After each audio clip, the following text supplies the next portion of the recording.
रिमला और शामी दोनों ही अपनी अपनी जगह साजिशों में मसरूफ हैं। वो चाहते हैं कि ओवन और आयला के दरमियान गलत फहमियां पैदा करें और फिर दोनों के दरमियान अलीहदगी करवा देने के बाद अपनी राहें हमवार कर लें। शामी सबसे पहले आहान के पास जाता है और उसे भड़काता है। वो कहता है कि तुम एक ऐसी लड़की के साथ शादी कैसे कर सकते हो जिसके लिए इतने रिश्ते आए, जिसका निकाह टूट चुका हो और जिसके दिल में आज भी कोई और बसता हो। लेकिन जब ओन उसे खरी खरी सुनाता है और उसकी बात मानने से इनकार कर देता है तो शामी समझ जाता है कि ओन के दिल में आयला के लिए नफरत पैदा करना आसान नहीं। उनको समझ नहीं आती कि वो क्या करे, क्योंकि शामी अपनी हरकतों से बाज आने वाला नहीं। वो मुसलसल इन दोनों के दरमियान गलत फहमियां पैदा करने की कोशिश करता रहता है। आखिरकार शामी आयला के कमरे में जाता है और उसे कहता है, उनसे शादी करने से बेहतर था कि तुम सारी जिंदगी कनवारी ही रहते। अभी भी कुछ नहीं बगड़ा। अगर तुम ओन को छोड़ दो तो मैं तुम्हें अपनाने के लिए तैयार हूं।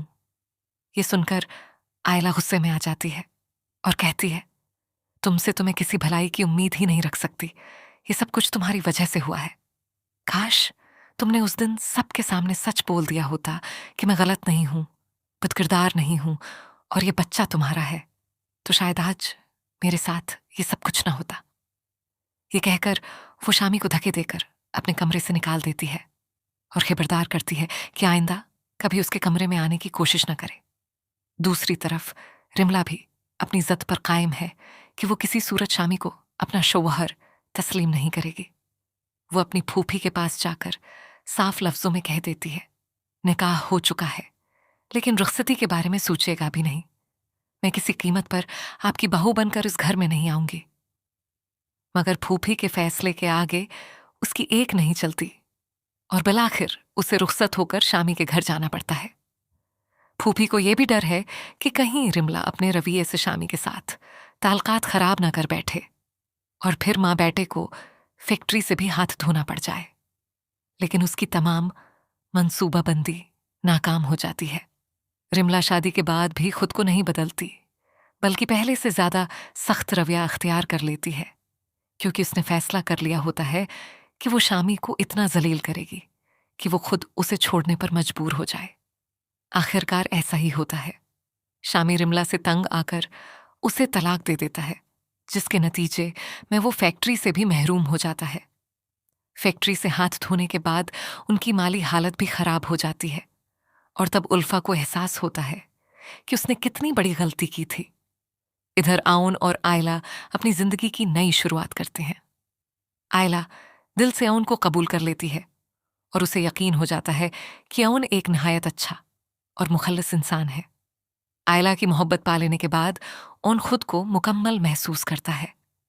वो दिल लगाकर फैक्ट्री में काम करता है और फैक्ट्री को तरक्की की नई बुलंदियों तक पहुंचा देता है, जिसमें साकिब भी उसका भरपूर साथ देता है। आहिस्ता आहिस्ता सबको एहसास हो जाता है कि वो कितना अच्छा इंसान है, खास तौर पर शमशा को, जो कभी अपनी बेटी के लिए उनको हकीर और बेबस समझती थी।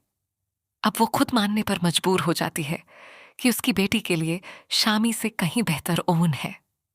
इस तरह ओन और आयला की जिंदगी खुशियों से भर जाती है, जबकि शामी की जिंदगी तबाही का शिकार हो जाती है। और इस तबाही की सबसे बड़ी वजह उसकी अपनी मां बनती है, जो अपनी खुद गरजी में इस कदर आगे बढ़ गई कि अपने ही बेटे की जिंदगी बर्बाद कर बैठी। आखिर में उसके हिस्से में सिर्फ पछतावा ही आता है। इस तरह आगे चलकर ड्रामा एक निहायत दिलचस्प और शानदार मोड़ अख्तियार करता है। आप में से कौन कौन ओन और आयला की शादी से खुश है?